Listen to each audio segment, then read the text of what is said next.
Bonjour, bienvenue dans votre nouveau Trading Analyse. On va voir ce qu'il s'est passé la semaine dernière sur les marchés et qu'est-ce qu'il peut potentiellement se passer cette semaine, comment orienter vos investissements, vos trades. C'est parti.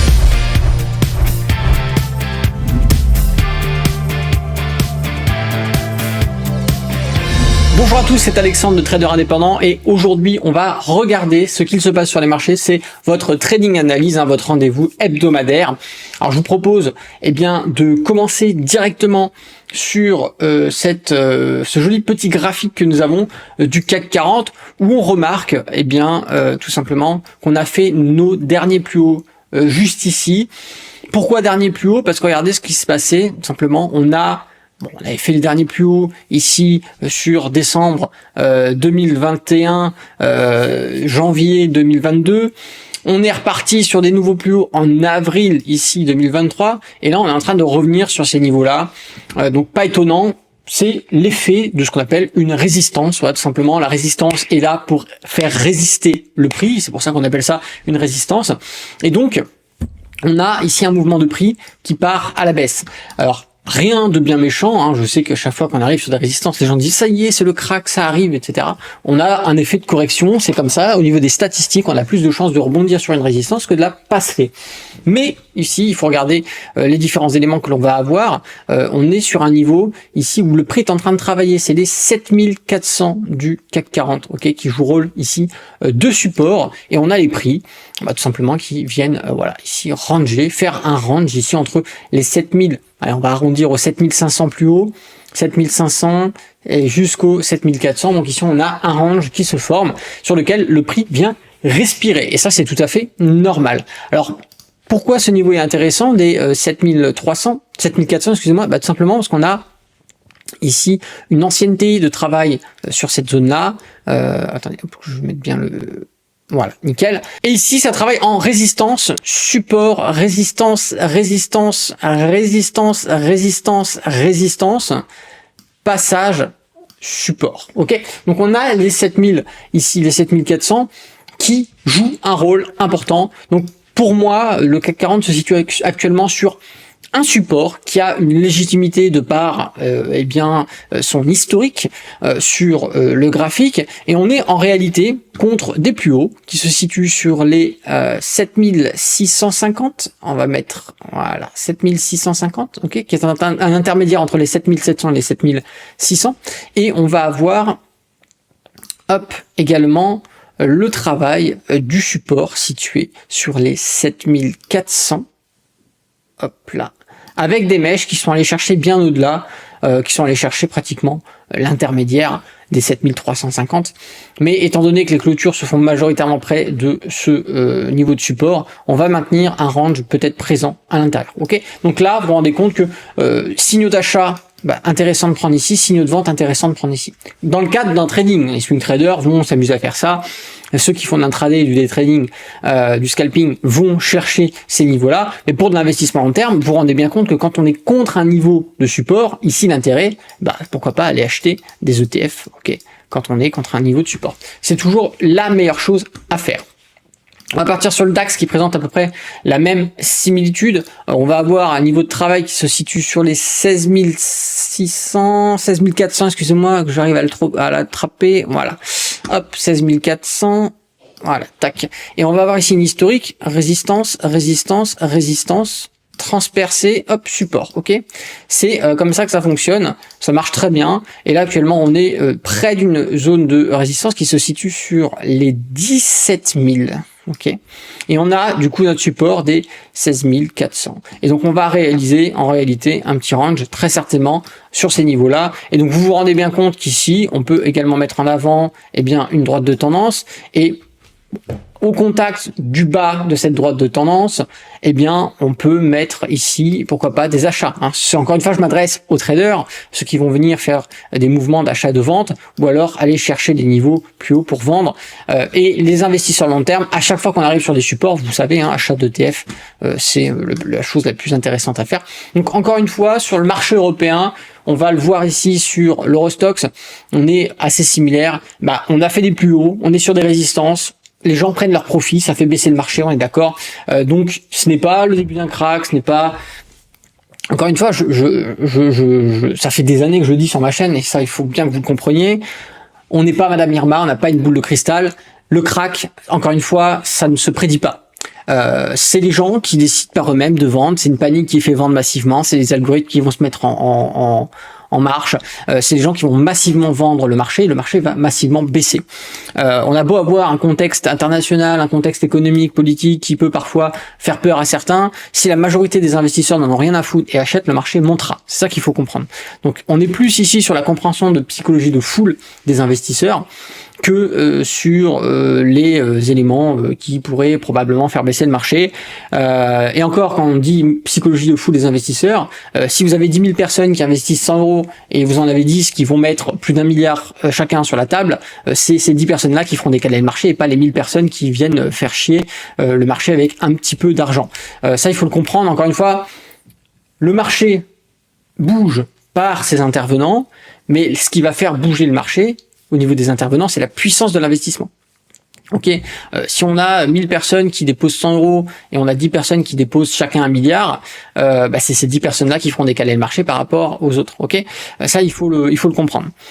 Donc ici, pour faire un résumé du marché européen, on a ici le marché qui a fait des plus hauts. On est sur des résistances, on corrige et il se repose sur des supports qui était anciennement résistance. Voilà. Donc maintenant, à voir si on tient dessus, mais l'achat sur les supports est la chose la plus intelligente à faire. Maintenant, encore une fois, on n'achète pas tout bêtement. Pour les traders, attendez d'avoir un signal d'achat, excusez-moi, par votre stratégie. Pour les investisseurs long terme, bon, achat régulier d'ETF, pourquoi pas. Si vous le faites sur des supports, eh bien, c'est encore mieux. Allez, on part sur le marché américain, ici avec le Dow Jones qui a explosé. On le voit bien ici. Un très très beau mouvement. Hop, plus bas, plus haut. C'est ici 17% en 77 jours, c'est pas mal. Encore une fois, on a ici un niveau de résistance qui était très difficilement franchissable depuis janvier 2022. On est venu au contact avant de rebaisser ici courant août 2023 pour venir le casser. Et bien ici en décembre 2023, fin d'année dernière, on a eu de très beaux mouvements haussiers. Et donc du coup, là, on navigue sur des plus hauts. Le Dow Jones navigue sur des plus hauts et on est en train de, bon voilà, c'est normal, encore une fois, plus on va loin, plus au bout d'un moment les gens se posent la question de est-ce que ce serait pas intéressant de commencer à récupérer ses profits. Eh bien, regardez ce qu'on a en évidence, une légère divergence du RSI à la baisse sur le Dow Jones.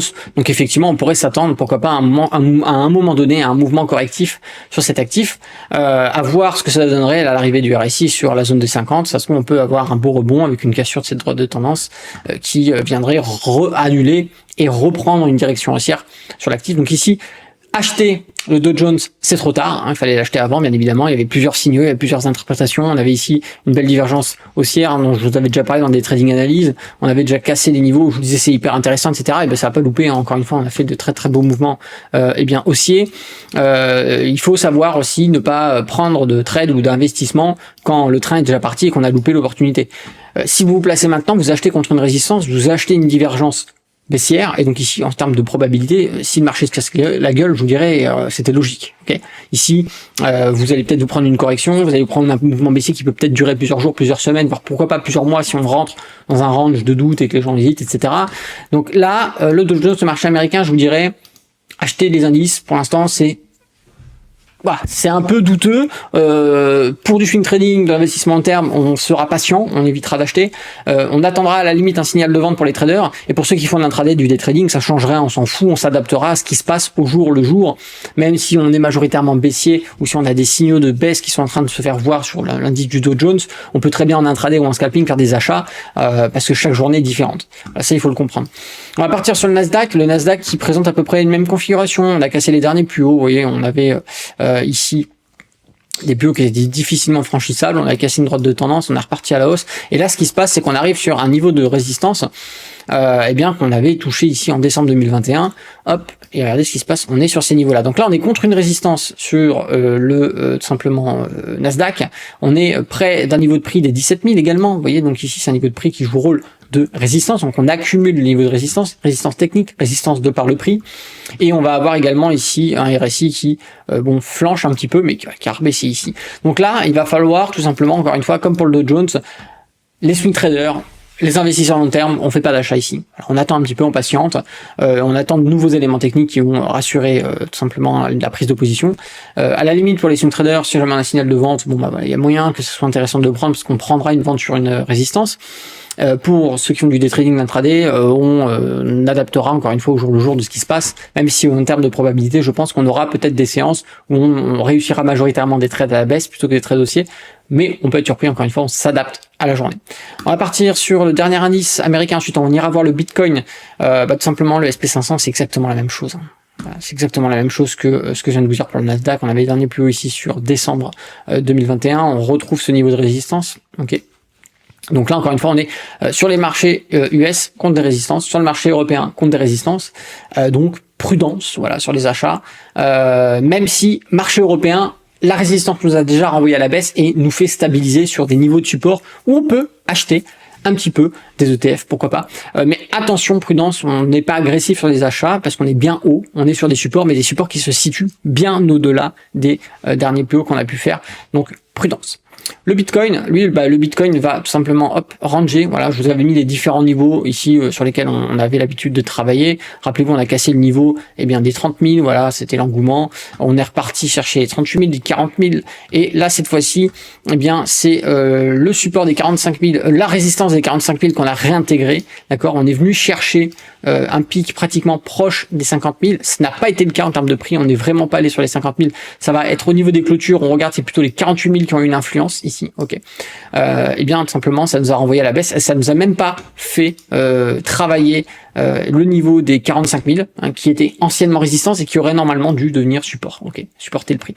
Donc là, le fait d'avoir cassé ce support et d'avoir réintégré remet en cause le scénario haussier du Bitcoin. Et d'ailleurs, regardez ce qui se passe. Hop, on a une très belle divergence, baissière qui dure depuis plusieurs mois, depuis octobre exactement jusqu'à aujourd'hui. On a une droite de tendance ici qui tient, la cassure probablement qui est en train de se faire. Attention, peut-être gros mouvement baissier sur le Bitcoin. En tout cas, en termes techniques, c'est en train d'additionner les éléments d'une baisse. Il y a encore bien évidemment des niveaux. Il y a le niveau de support ici des 40 000 de par le prix qui va jouer rôle peut-être d'arrêt avec le plat SSB ici. Donc ces deux niveaux-là, je dirais que la zone de support ultime, c'est ce niveau-là, c'est l'addition du niveau des 40 000 et du plat SSB. Si on franchit ce niveau-là, je pense qu'on peut avoir de très forts mouvements baissiers sur le Bitcoin et pourquoi pas, si on regarde l'élément de travail qui a été le plus chiant ici dernièrement, c'est le niveau des 30 000, donc pourquoi pas avoir un mouvement qui nous renvoie sur les 30 000. D'ailleurs, on va faire un petit élément de comparatif sur le Bitcoin. Je vais mettre en place un Fibonacci sur les derniers plus bas plus hauts. Hop, voilà. On va mettre un Fibonacci sur les derniers plus bas plus haut. On va regarder un petit peu ce que ça donne. Et le niveau de travail qui serait pas qui serait pas perturbant. Les 0,38, ok. Encore une fois, on le voit bien ici, les 0,23. Ça correspond à peu près avec notre niveau de support qu'on a légèrement ici. Le plat SSB, donc ça c'est un niveau effectivement peut-être de la dernière chance. Et on pourrait baisser jusqu'au 0,38, 0,50.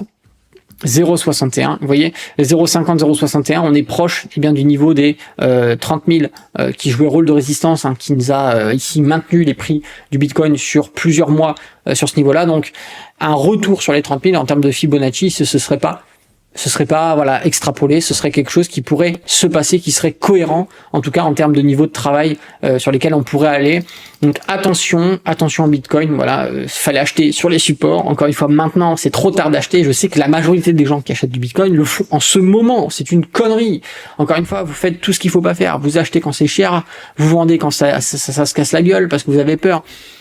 Il faut acheter quand c'est pas cher, il faut acheter quand on est sur des supports pertinents.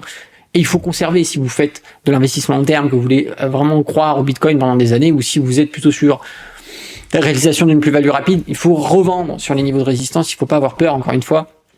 Mais ça, malheureusement, le Bitcoin, je sais que ça a attiré beaucoup d'investisseurs débutants qui ont appris à investir, qui ne connaissaient même pas le trading, qui connaissaient même pas l'investissement long terme, qui savaient même pas ce que c'était qu'acheter une action, et qui ont du jour au lendemain foutu leurs économies sur le Bitcoin, sur la crypto-monnaie.